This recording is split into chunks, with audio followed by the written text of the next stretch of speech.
안녕하세요. 저는 이혼할 뻔한 위기를 겪었다 겨우 가정을 지키고 있는 한 남자의 아내입니다. 저는 한 사건으로 인해 여전히 이혼을 염두에 두며 살고 있는데요. 그나마 남편의 진실된 행동 때문에 남편이 저지른 실수에 대해서 큰 마음 먹고 용서하고 있는 상황이에요. 이혼까지 가게 된 결정적인 계기는 남편의 선택이 맞지만 그 선택을 강요한 시댁 때문에 제가 이혼을 보류 중이라고 해야 정확한 설명이지 않을까 싶네요. 아이가 있어서 차마 과감한 결정을 못하고 고민만 하며 살아가고 있거든요. 복잡한 제 사연 좀 듣고 가주시겠습니까? 저는 섬에서 학교를 다녔습니다. 저와 남편의 인연은 중학교 동창으로 시작되어 다 큰 성인이 될 때까지 길게 만나온 사이였어요. 주위에서는 당연히 저희 둘을 이미 결혼할 사이로 보고 대했습니다.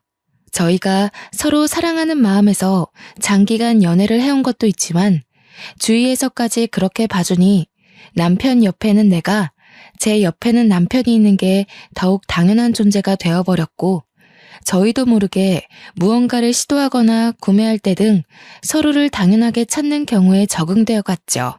저희는 결혼하기 전까지도 계속 서로의 집을 자기네 집처럼 들락거렸습니다. 제가 대학 간다고 같은 곳으로 따라온 남편과 자취방조차 같은 건물로 잡으며 동거 아닌 동거 같은 삶을 지속했었어요. 교복을 벗고 나서도 저희는 어딜 가나 눈에 띌 정도로 붙어 다니는 세트였기 때문에 사람들은 저희와 제대로 친분을 쌓기 전부터 우리한테는 짝이 있으니 따로 사적인 마음을 금지하자라는 수식이 붙기도 했어요. 남편이나 저에게 관심 있어서 접근한 이성들도 저희 둘의 연애 기간을 알게 되면 감히 끼어들지를 못할 정도로 가까운 관계였습니다.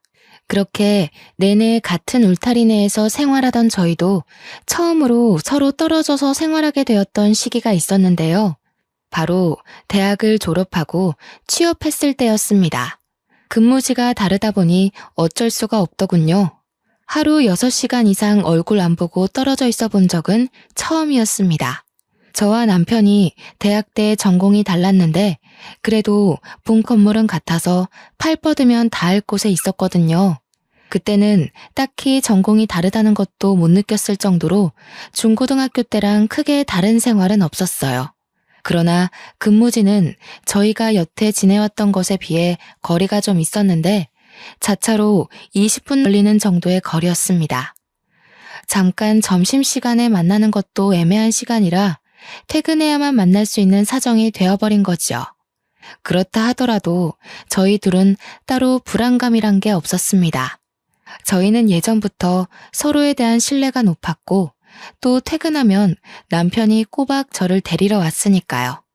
저희는 서로 직장을 다닌 지 3년 정도 만에 결혼을 준비하게 되었어요.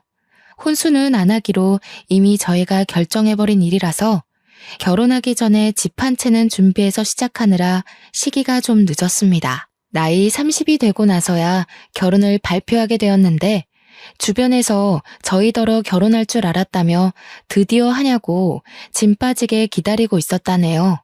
저희에게 결혼이라는 것은 그리 긴장감 있는 일은 아니었지만 그래도 우리 사이에서 뭔가 색다른 변화가 일어나는 것 같아 약간은 설레었던 기억이 남아있어요. 긴장감이 없었던 건 저희 둘 말고도 양가 어른들 또한 마찬가지였는데요.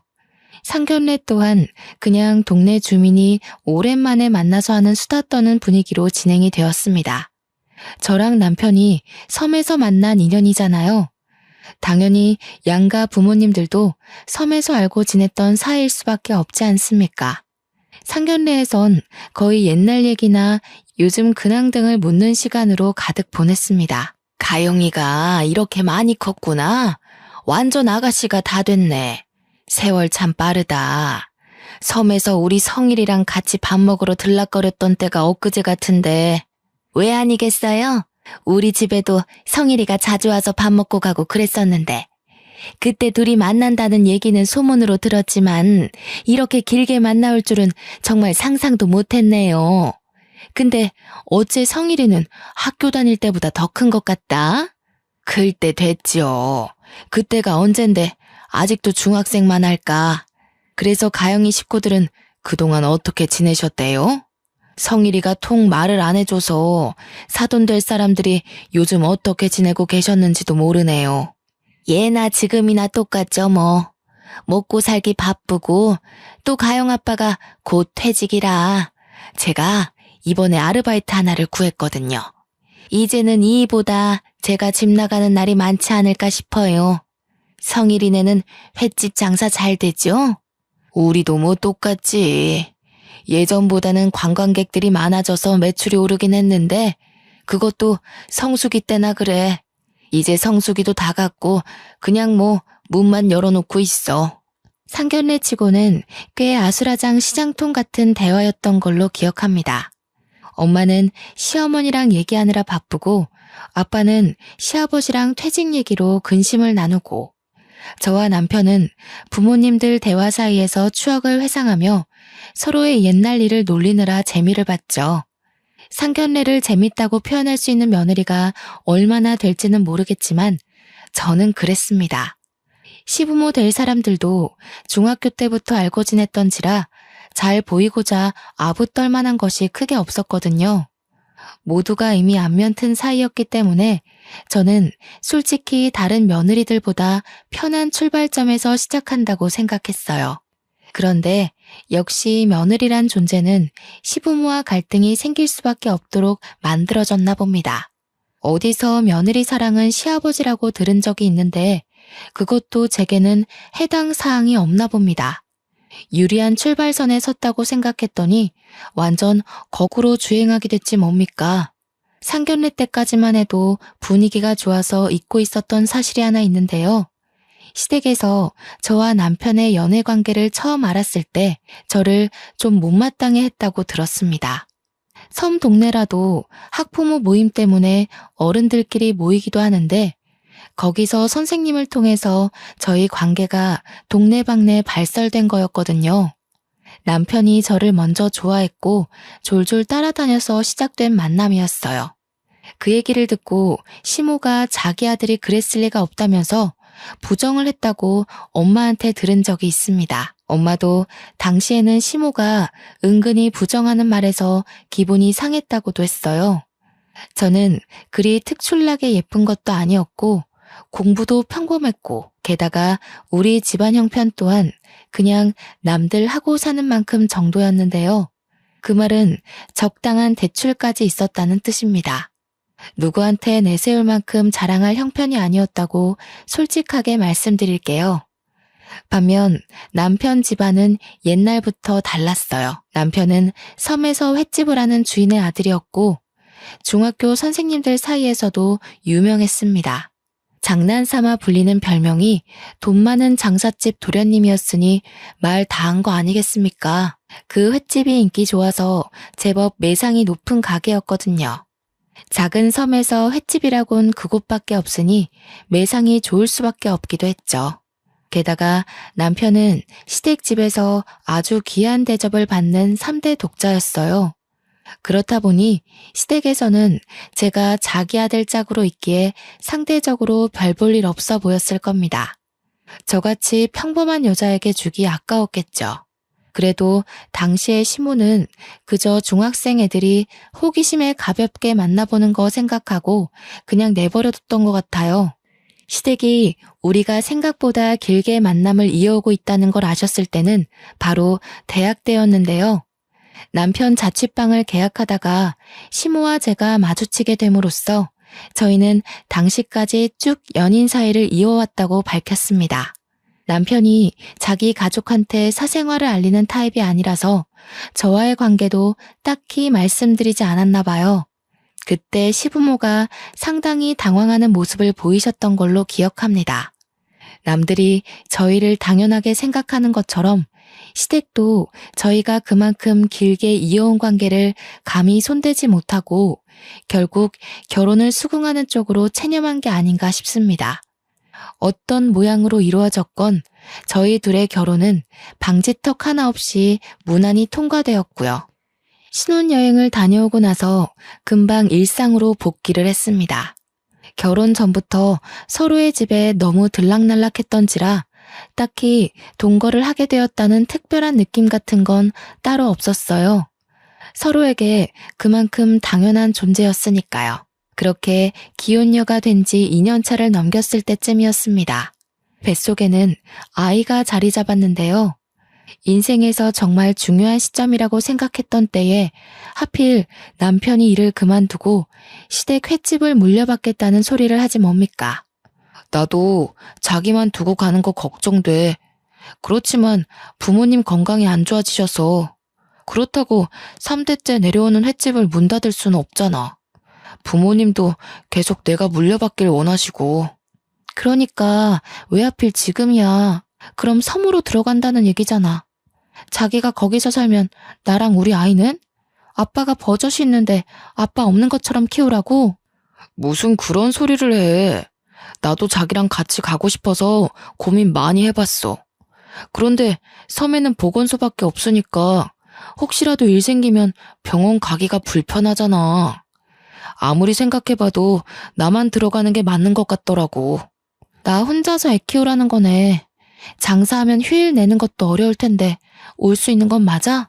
이 말은 그냥 나랑 별거 하자고 통보하는 거나 마찬가지잖아. 아니라니깐. 일주일에 이틀 시간 빼서 주기적으로 올 거야. 나도 가기 싫은데 부모님이 당장 손이 부족하다니까 급해서 어쩔 수가 없어. 이해 좀 해주라. 저는 웬만하면 남편의 의견을 수용하는 편입니다. 그러나 그날만큼은 쉽게 허락하지 못하겠더라고요. 가게 사정이 급한 거 알겠지만 다른 방법을 찾을 순 없었나 싶으면서 남편이 미운 겁니다. 제가 임신 중인 걸 알면서 남편을 섬으로 끌어들이는 시부모한테도 서운했어요. 심지어 시댁에선 제가 하루 만에 답을 내놓길 바라셨던 건지 바로 다음날 직접 확인 전화가 왔더라고요. 신모는 제게 가게에 대한 유래부터 남편이 가게를 물려받아야 하는 사정을 보채었고 또 가게가 얼마나 소중한 자산인지 설교를 했습니다. 그 전화를 1시간 넘게 들고 있었던 것 같아요.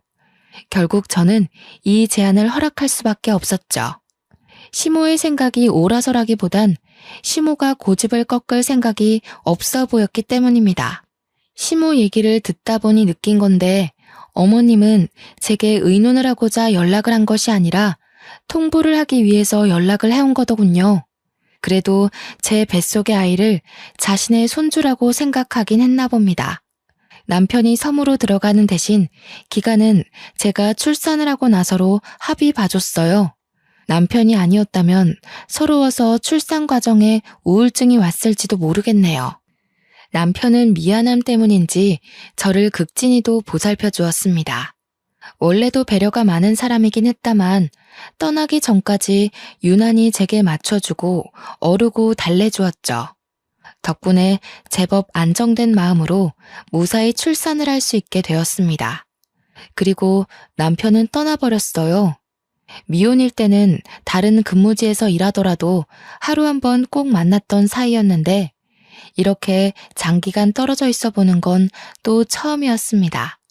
결혼하고 부부가 된 그 당시 저는 남편과의 관계에 대해 큰 공허함을 느꼈어요.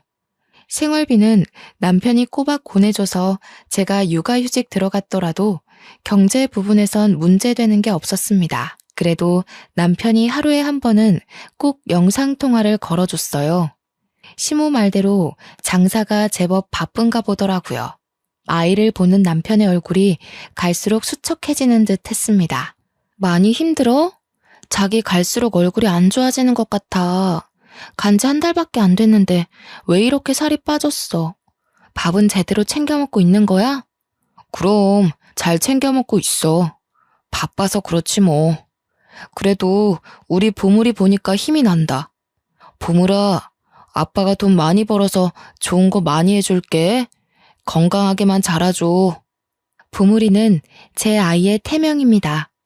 첫 임신 소식을 들었을 때 남편이 보물을 얻은 기분이라고 해서 짓게 된 태명이었죠. 멀리 떨어져 있더라도 남편의 노력 덕분에 저는 적적한 마음과 우울감을 견딜 수 있었는데요. 그래서 남편이 자리를 잡기만 한다면 다시 저희 가정이 제가 꿈꿔왔던 가족의 모습으로 이어질 거라고 봤어요. 허나 뜻밖인 곳에서 문제가 되기 시작했는데요. 바로 남편의 방문 빈도였습니다. 한 1년까지는 남편이 약속했던 대로 꼬박꼬박 집에 왔거든요. 그러나 아이가 2발로 걷기 시작할 무렵부터는 다음 주에 갈게. 미안해. 장사가 너무 바빠서. 지금 성수기잖아. 이 같은 소리를 꼭 입버릇처럼 하며 집에 오는 발길이 점점 줄어들었죠. 작년에는 성수기 없었어? 작년이랑 올해랑 당신 태도가 너무 다르잖아. 나 서운해지려고 그래. 당신 바빠서 재촉하고 싶지 않은데 애한테는 지금 되게 중요한 시기야. 의사도 부모랑 상호 신뢰관계가 중요하다고 그랬어. 정말 미안해.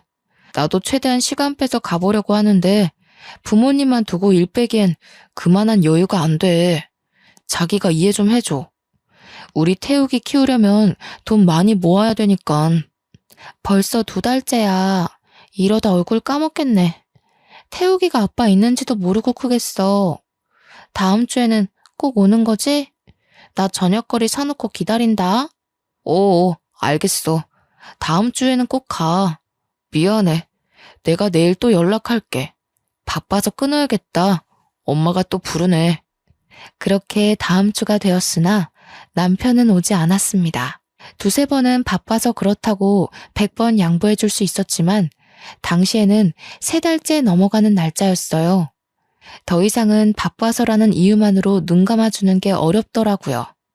예전까지만 해도 해명으로 들리던 남편의 말이 이젠 거짓말로 의심까지 되었습니다. 이대로 있다간 제가 의부증이라도 걸릴 것 같아서 저는 결국 섬에 한번 찾아가 보기로 큰 결심 먹었죠. 아이를 안고서 배를 타고 1시간이나 걸리는 섬으로 들어갔습니다. 근 20년 만에 오는 고향이었어요. 남편 횟집은 바닷가를 끼고 있는 위치에 있는데요. 섬이 제주도처럼 큰 게 아니다 보니까 선착장에 내리면 저 멀리 남편의 횟집이 바로 보이거든요. 그런데 저는 그곳을 보고서 제 눈을 여러 번 의심했지 뭡니까. 횟집까지 가까이 다가가는 내내 온갖 생각이 머릿속에서 휘몰아쳤지만 그래도 남편을 믿고자 직접 2눈으로 목격하기 전까진 오해를 하지 않으려고 했어요. 그러나 제가 가게 앞에 도착했을 때 저는 그동안의 남편 행실에 대해 전부 의심을 하게 되었어요. 가게에는 손님이 줄을 서기는커녕 아예 임대로 건물을 내놓은 상태였습니다. 문 앞에 멍하니 서서 하얀 종이 위에 까만 글씨를 한참이나 쳐다봤는데요. 그때 옆에서 작은 슈퍼하던 아줌마가 나와 보더니 저를 발견하곤 말을 걸어왔습니다. 그 횟집 안 하는데? 오래전에 다른 곳으로 이전했어요. 들어오는 사람이 적다 보니까 횟집이 있어도 장사가 영 그랬지 뭐. 저기 한참 위쪽으로 올라간다고 그랬던 것 같은데. 슈퍼 아줌마는 제가 중학교 때 빵 사 먹으러 자주 들리면서 봤던 주인 아줌마였어요. 여태 일을 하고 계셨는지 몰랐는데 워낙 여전하셔서 간만에 봐도 알아보겠더라고요. 아줌마는 저를 바로 못 알아보다가 제가 이름을 말해주며 아는 척하니까 뒤늦게 알아채더군요. 섬 동네가 작아서 당시 학부모님들이 아닌 웬만한 어른들까지도 저와 남편의 관계를 알고 있었어요. 결혼했다는 것도 당연히 소문 듣고 알았을 겁니다. 그때는 시부모가 섬에서 장사를 하고 계셨기 때문에 섬 드릴 청첩장을 시댁 쪽에서 전부 돌리기로 했거든요. 아이고, 가영이 네가 애를 낳았구나. 어머나 세상에 예쁘기도 하지. 한번 안아봐도 되겠니? 어쩜 이렇게 토실토실 예쁘게도 생겼나 몰라.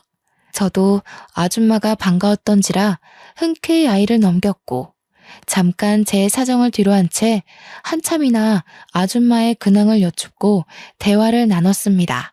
그러다 자연스레 물꼬를 터서 다시 횟집 이야기까지 돌아오게 되었는데요. 저는 그 기회를 틈타 횟집 사정을 제대로 묻게 되었죠. 성일이 집 가게 안 한 지 많이 오래됐어요? 제가 들은 얘기가 없어요. 어머님한테 듣기로는 이 섬에 관광객이 더 늘었다고 하던데요. 제가 묻고자 하는 의도는 다른 부분이었는데 정작 아줌마는 엉뚱한 곳에서 고개를 기울지 뭡니까? 제 질문에 어리둥절해하면서 지금 성일이 엄마를 두고 어머님이라고 한 거냐고 묻는 거 아니겠어요? 잠깐만, 설마 이 아이가 저 횟집 핏줄이니? 성일이랑 너 계속 만나고 있었던 거야? 고등학교 나가면서 헤어진 줄 알았는데 아니었어? 네? 그럴 리가요. 저랑 성일이 결혼했잖아요. 소식 못 들으셨어요? 어머님 쪽 통해서 청첩장 전해드린 걸로 아는데요. 어머님 말로는 주민들 모두 육지까지 나오는 게 번거로워서 결혼식 참석은 못 하셨다고 들었어요. 뭐라고? 청첩장은 무슨, 휴지 조각 한 장도 본 적이 없다. 저 횟집 아줌의 말로는 니들 둘 이 섬 나가면서부터 진작 갈라섰다고 들었어. 다들 그냥 그러려니 했지. 조그만 애들 둘이 연애했다가 깨지는 게 뭐 대수는 아니니까. 당최 이게 무슨 말인가 싶었어요. 저와 남편이 섬을 나간 건 아줌마 말대로 고등학교 입학을 하면서부터였습니다. 이 섬에는 고등학교가 없기 때문이었죠. 물론 다들 저와 남편이 내내 연애를 해왔다는 거 모를 수도 있는 부분입니다. 그러나 결혼을 한 것까지 몰랐다는 건 제 기준으로 이해가 안 되었어요. 분명 시댁 쪽에서 자기들이 섬 주민들에게 청첩장을 나눠준다고 하여 다 전달했었거든요. 그런데 저희가 결혼했다는 사실을 아무도 모르고 있다뇨. 슈퍼 아줌마가 놀란 것처럼 저 또한 당황하여 이게 무슨 상황이지 싶었습니다. 제가 아무 말도 못하고 있자 아줌마가 덧붙이는 말이 있었는데요. 이제서야 기억이 나네. 맞아. 저 집 인천 바다 쪽에 간다고 했었어. 그게 한 2년 됐나? 그때 이전하는 이유가 성일이 결혼 때문이라고 그랬거든. 성일이랑 만나는 여자가 인천 쪽에 산다고 해서 간다고 그러더라. 결혼이요? 인천 사는 여자랑 결혼할 거라 그랬다고요? 저희 어머님이 직접 그러시던가요? 혹시 성일이도 이 부분에 대해서 알고 있어요? 제가 전혀 몰랐던 표정이라 아줌마도 말하는 내내 눈치를 보기 시작했어요. 아줌마는 다른 건 자세히 모른다며 자기도 그나마 옆집이라 슬쩍 물어봐서 대충 들었다고만 했습니다. 저는 카메라로 극악의 사진을 찍고 아줌마께 인사를 전한 뒤 당장 그 섬을 빠져나왔어요. 그리고 남편한테 전화를 걸었습니다. 잠자리에 들 시간도 아닌데 남편이 받질 않더군요. 무슨 생각이었는지 모르겠지만 저도 그때 제정신이 아니었던 듯해요. 무작정 섬을 나오고 나서 바로 인천 가는 버스를 탔는데 아이 생각을 못하는 바람에 중간에 내려서 아이 먹을 식품을 구매하고 다시 버스를 탔던 기억이 납니다. 그리고 저는 계속해서 전화를 안 받는 남편한테 문자를 남겼습니다. 나 인천이라고. 그랬더니 남편한테서 한 30분 뒤에 전화가 오는 거 아니겠습니까? 너무 서글픈 거 있죠? 내내 연락 안 되던 사람이 그 문자 하나로 이렇게 전화가 오는 거면 제가 의심하고 있는 모든 것이 들어맞는 꼴이잖아요. 인천이라니? 장난치는 건 아닐 테고. 아무런 연고도 없는데 뜬금없이 거긴 왜 갔어? 태우기는? 설마 이 늦은 시간에 태우기까지 데리고 간 건 아니지? 맞아. 태욱이랑 같이 왔어. 아무런 연고가 없기는. 나 여기 당신 보러 왔는데? 당신이 너무 바빠서 나한테 가게 이전했다는 말도 안 한 것 같길래 직접 찾아왔어. 옆에 어머님 아버님도 계시지? 무슨 소리야. 나를 찾는다면서 왜 인천으로 가? 이상한 소리 말고 얼른 집에 가. 그러다 태욱이 감기라도 걸리면 어떡해. 당신은 정말 끝까지 나한테 말해줄 생각이 없었구나. 내가 이렇게까지 하면 솔직하게 말해줄 거라고 생각했는데 결국 비참한 꼴을 밝혀야 되겠어? 저는 남편에게 섬에서 임대로 내놓은 가게 사진을 전송했습니다. 남편이 당황했는지 당장 수화기 너머로 돌아오는 답변이 없었어요. 몇 분을 정적이 오간 후 남편이 제 위치를 묻더니 당장 차를 끌고 터미널로 데리러 오더군요. 남편이 정말로 인천에서 나타나자 저는 두 번의 절망을 하고 말았습니다. 결혼할 여자가 인천 사람이라 인천으로 가게를 이전했다는 그 말, 정말 그 슈퍼 아줌마가 해준 말이 진실이라는 거잖아요. 제게 허겁지겁 뛰어오는 남편을 보자마자 저는 싸대기를 날려버렸습니다. 네가 어떻게 이럴 수가 있어? 너는 안 그럴 줄 알았어.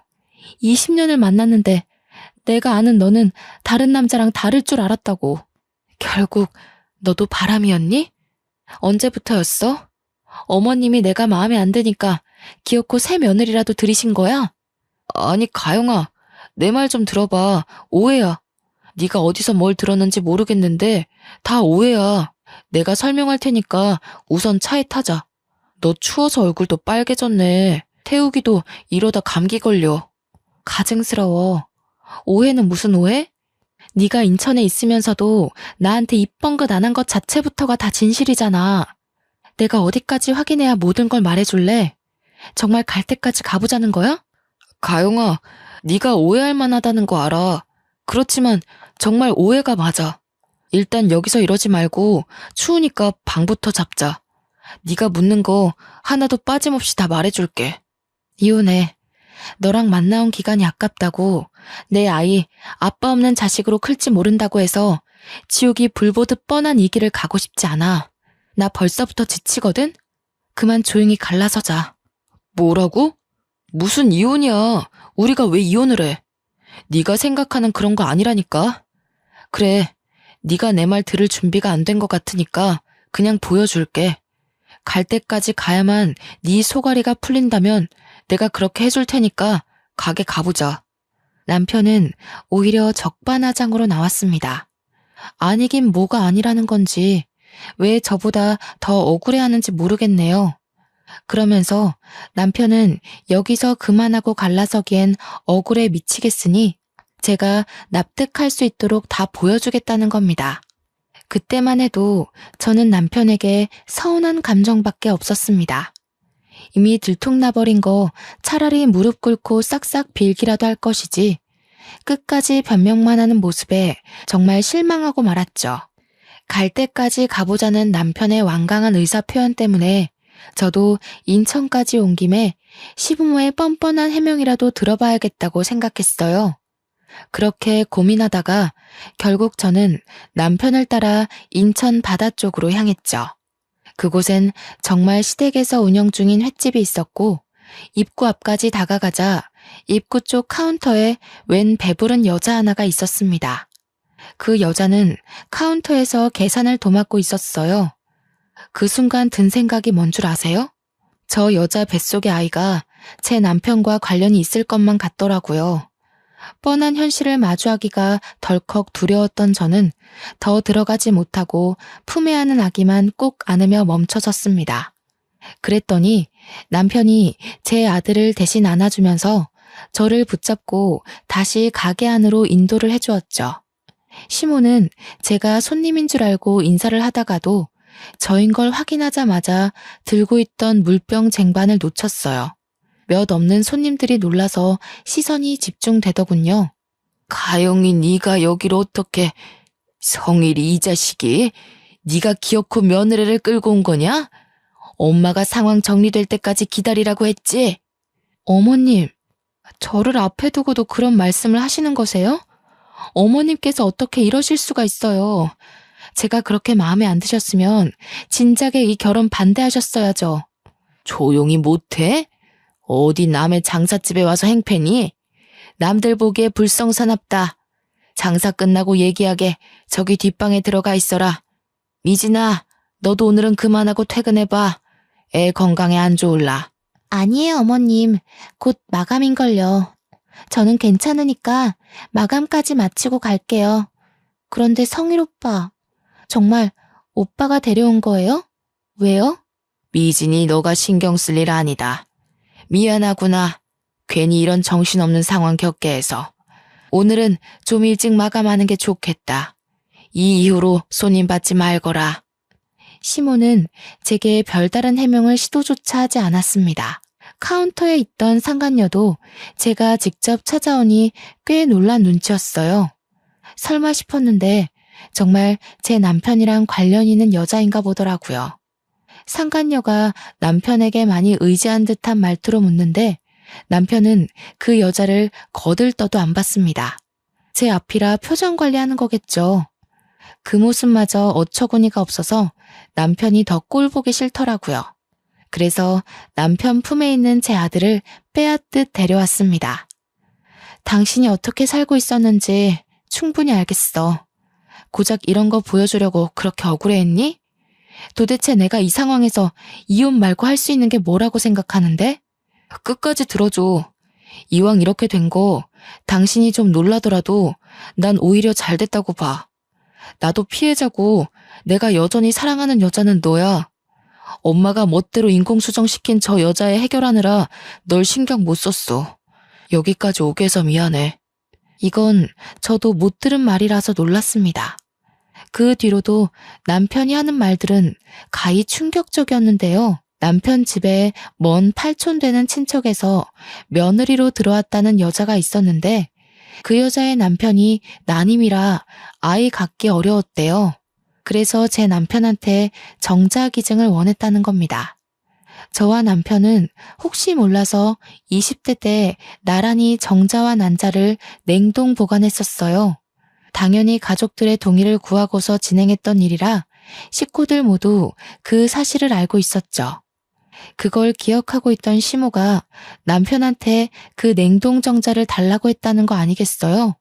남편은 어처구니 없는 제안에 완강하게 거절을 했으나 시모가 너무 사정을 했고 그 상간녀까지 찾아와서 울고불고 비는 바람에 할 수 없이 허락을 했다고 합니다.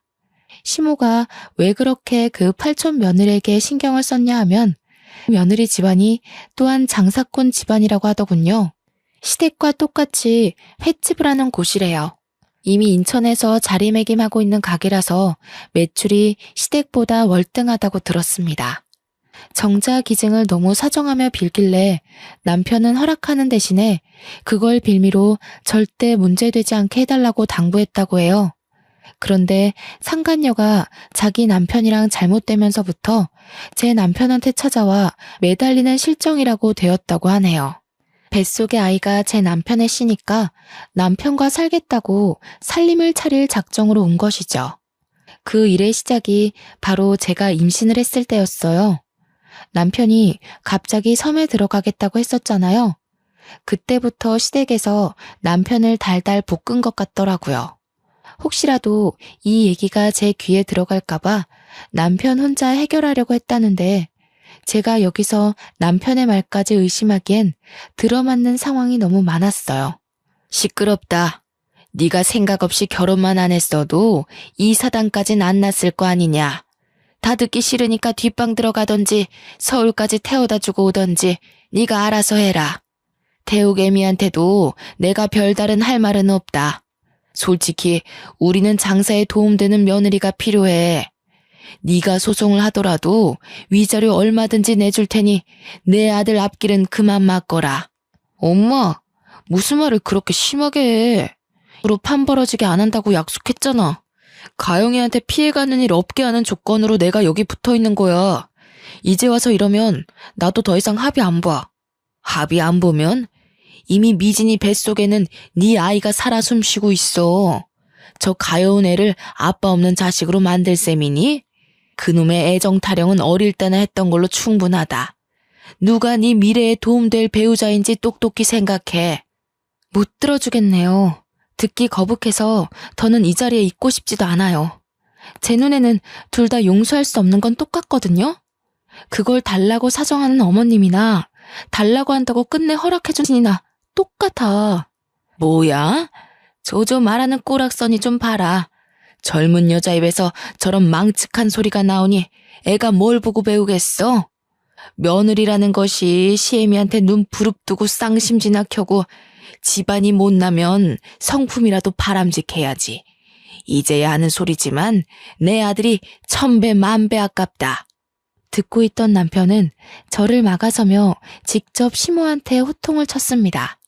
남편은 시모 생각과 다른지 상간녀와 시부모를 한 통 속으로 싸잡아서 소리치더라고요.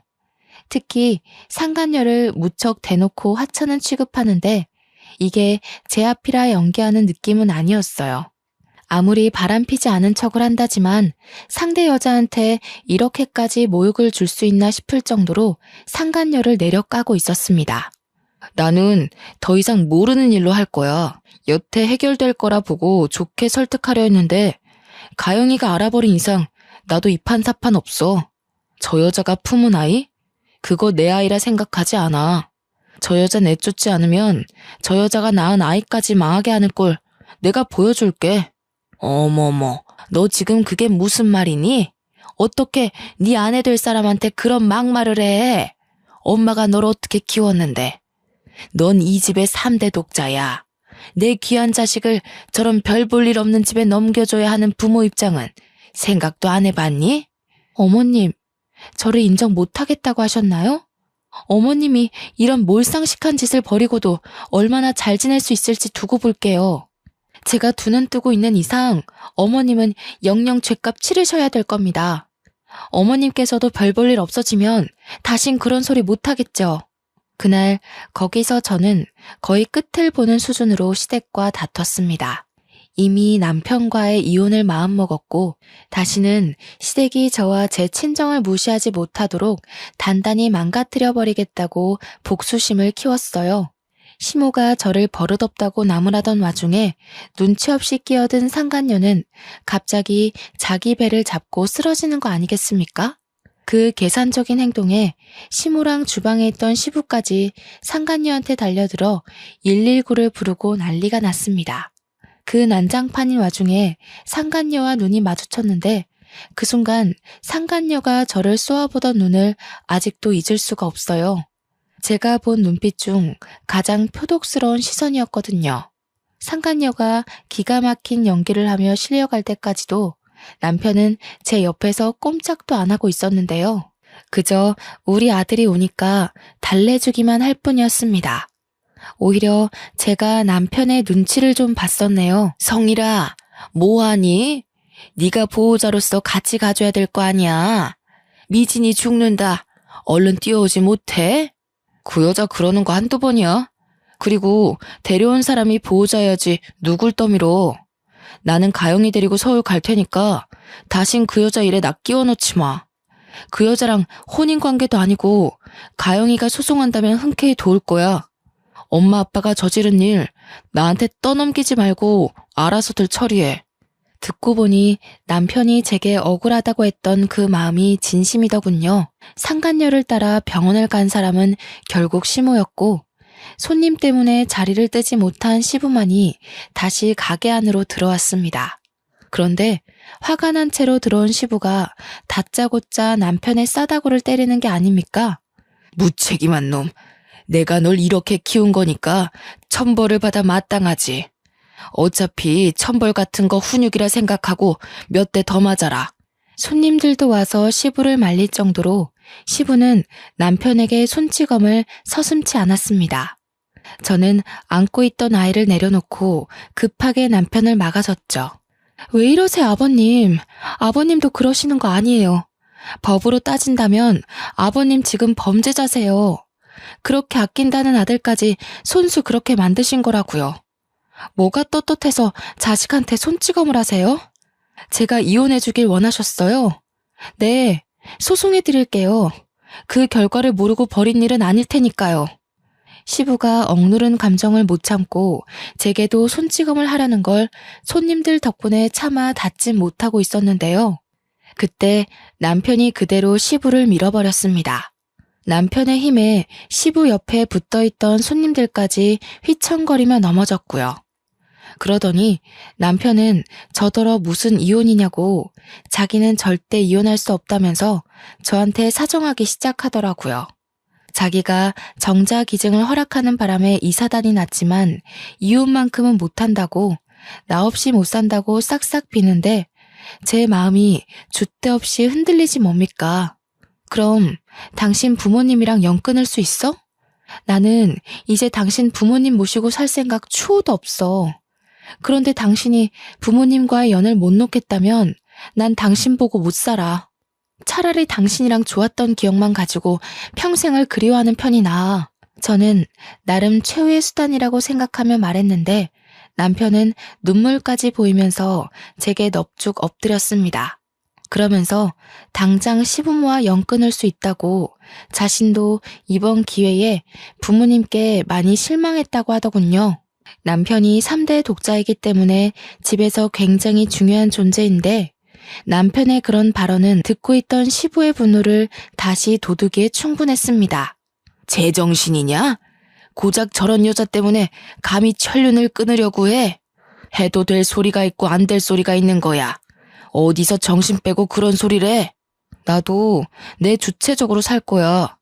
아빠 엄마 놀이개짓 하는 건 결혼 전까지만 해도 충분했어. 아빠가 아빠 가정 지키는 것처럼 나도 내 가정 지켜야 하는 가장으로서 경고하는 거야. 다시는 말도 안 되는 일 꾸며서 내 가족 괴롭히지 마. 이젠 부모라도 가만 안 있어. 남편은 그대로 저와 아들을 데리고 가게를 빠져나왔습니다. 이젠 시부가 제게도 욕을 서슴지 않고 발설했는데요. 가게 앞에 화분을 발로 차 넘어뜨리면서 그 욕은 다시 남편에게로 향했습니다. 그렇게 시댁과의 인연은 정말 끊어졌어요. 그날 이후로 본 적이 없습니다. 남편과 집으로 돌아가서 소송 준비를 같이 했는데 저는 솔직히 그때까지도 남편을 향한 의심을 놓지 못했습니다. 다른 여자 품에 남편의 씨가 있는 걸 두 눈으로 똑똑히 봤기에 남편이 현재 제 곁에 있다고 하더라도 안심이 안 되더라고요. 제가 이혼을 계속 염두에 두고 있다는 걸 남편도 알고 있었습니다. 그래서 남편은 하루에 한 번씩 자기 전 제게 사죄를 해요. 또 남편은 정말 시댁과 연을 끊었는데요. 시댁이 찾아올 수 없도록 이사까지 준비를 하더군요. 그러면서 자신의 실수가 맞다고 매일같이 자책하며 반성하는 태도를 보이고 있어요. 그렇기 때문에 현재까지 더는 의심사는 행동을 하진 않습니다. 예전 연애 때처럼 제 옆에 딱 붙어서 자신의 일거수일투족을 알아서 보여주고 있죠. 그런 과정에서 손수 시댁과 상간녀를 고소하는 남편을 보며 저는 아직 이혼을 보류 중에 있네요. 남편이 다시 제가 알던 그의 모습으로 돌아온 것 같거든요. 이건 좀 나중에 듣게 된 사실인데 시댁에선 그 상간녀를 어쩌지 못해 거두었다고 하더라고요. 혹여나 그 여자 배에서 태어나는 남편의 씨가 아들은 아닐까 하며 지켜봤다고 합니다. 그러나 딸인 걸 알고 바로 내쫓았대요. 그 때문인지 시모한테서 가끔 문자가 오는데 역시 아들 씨가 아까운 집이라 그런지 제 아들을 탐내면서 그제야 슬슬 꼬리 내리는 거 아니겠어요? 문자 내용 보니까 소송 비용을 대느라 인천의 가게 문도 닫은 것 같았어요. 또다시 섬으로 들어간다는 소식을 전해왔습니다. 제가 남편한테 그 문자를 보여줬더니 남편이 저더러 시달리게 해서 미안하다고 당장 번호 바꾸자고 하대요. 그래서 번호까지 바꾸는 바람에 시댁 소식을 못 들은 지는 벌써 반개월이 지났습니다. 남편이 시시각각 제게 모든 걸 밝히고 보여줘서 아는데 남편 또한 시부모에게 받은 연락이 없었어요. 남편을 향한 신뢰가 회복이 되기까지 긴 기간이 걸리겠지만 그래도 한편으로는 남편이 걱정되더라고요. 천륜인데 그리 쉽게 끊어버려서 남모르게 소가리를 하고 있는 건 아닌가 하고요. 물어봐도 남편은 내내 괜찮다고만 합니다. 물론 저라고 다시 시부모를 모시고 싶은 생각은 없습니다. 여전히 시부모가 꾸민 짓이 가슴 한가운데 박혀 있으니까요. 그런데 남편 때문에 갈수록 고민이 되네요. 낳아주신 부모님이 훗날 죽었는지 살았는지도 모르게 이리 지내도록 내버려 두는 것이 과연 옳은 일일까요? 행여나 제가 시부모와 같은 천벌받을 짓을 하고 있는지도 모르겠어요. 아마 시부모 쪽에서는 남편과 연이 끊긴 것만으로도 지옥 속에서 살고 계실 겁니다.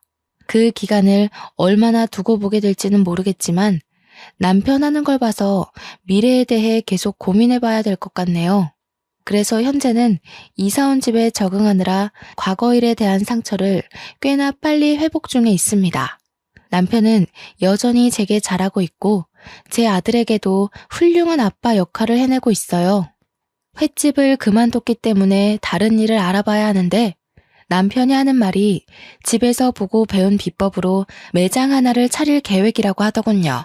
사업 계획을 들어봤는데 젊은 세대 감성에 맞춘 초반 매장을 구상 중이었어요. 저더러 함께 부부 가게 한번 차려보자고 하네요. 아마 저도 휴직 중인 회사에 사표를 내고 남편과 함께 더 가까운 미래를 그려나갈지도 모르겠습니다.